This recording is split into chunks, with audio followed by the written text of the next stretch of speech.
Hello friends, ജസിഷാക്കിർ അടിപൊളി കുക്കിങ്ങിലേക്ക് എല്ലാവർക്കും സ്വാഗതം.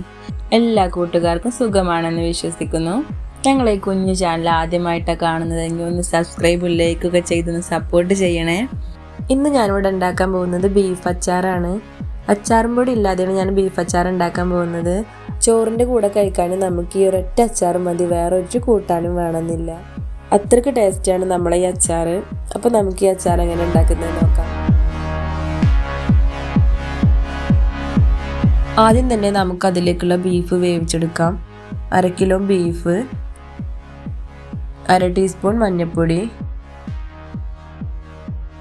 മുളക് പൊടി 1 ടേബിൾ സ്പൂൺ, ഉപ്പ് ആവശ്യത്തിന്, കല്ലുപ്പാണ് ഞാൻ ഇട്ടിട്ടുള്ളത്. അച്ചാറിൽ കല്ലുപ്പാണ് ടേസ്റ്റ്. ആവശ്യത്തിന് വെള്ളം. ഇനി നമുക്ക് കുക്കർ ഒരു 5 വിസിൽ അടുപ്പിക്കാം. അപ്പോൾ ബീഫ് റെഡി ആയിട്ടുണ്ടാവും. ഈ കുക്കറിൽ 5 വിസിലുകൊണ്ട് ബീഫ് വേവാറുണ്ട്. ഓരോ കുക്കറിനും പല രീതിയിലാണ്. നിങ്ങളെ കുക്കറിനനുസരിച്ച് നിങ്ങൾ വേവിച്ചെടുത്താൽ മതി. വേവിച്ചെടുത്ത ബീഫ് നമുക്ക് ഇതുപോലെ ചെറുതായി കട്ട് ചെയ്തെടുക്കാം.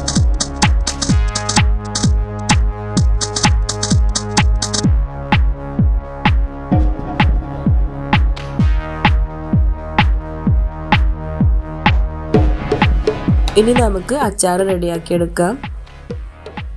നല്ലെണ്ണ നമുക്ക് ആ ബീഫ് കോരിയെടുക്കാൻ പാകത്തിന് വേണം.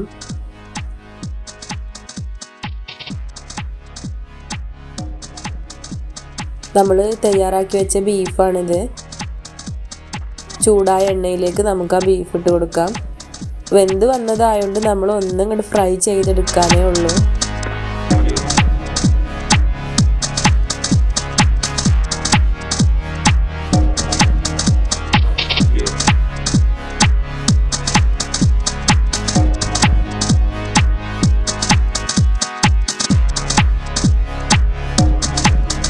ഇനി നമുക്ക് നമ്മളെ ബീഫായിരുന്നു കോരിയെടുക്കാം.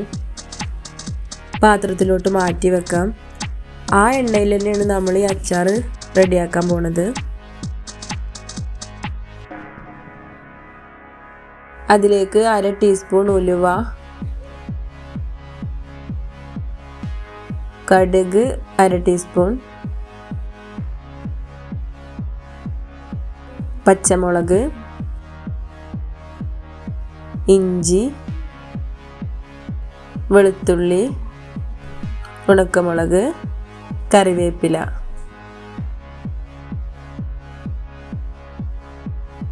ഇതെല്ലാം കൂടി നമുക്ക് എണ്ണയിൽ ഫ്രൈ ചെയ്തെടുക്കാം.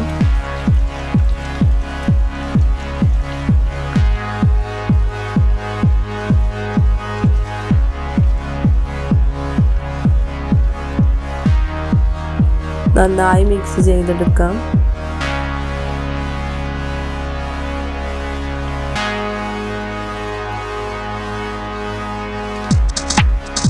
എല്ലാറ്റിൻ്റെ ആ പച്ചമണം പോയിട്ടുണ്ട്. അപ്പോൾ നമുക്കതിലേക്ക് 3 ടേബിൾ സ്പൂൺ മുളക് പൊടി, കാശ്മീരി മുളക് പൊടിയാണ്,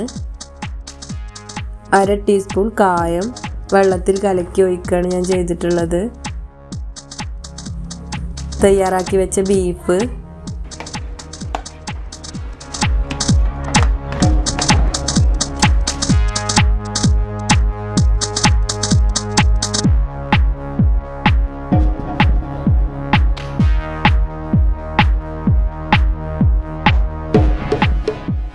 ആവശ്യത്തിന് ഉപ്പ്,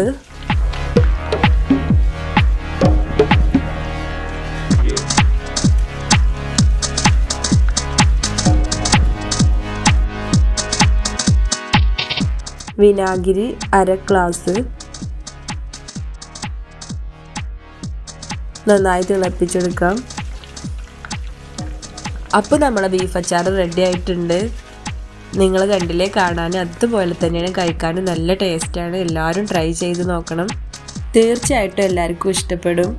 ഫീഡ്ബാക്ക് അറിയിക്കാൻ മറക്കരുത്. ഇനി ഒരു അടിപൊളി ഐറ്റവുമായിട്ട് ഞങ്ങൾ വീണ്ടും വരും. Okay, by.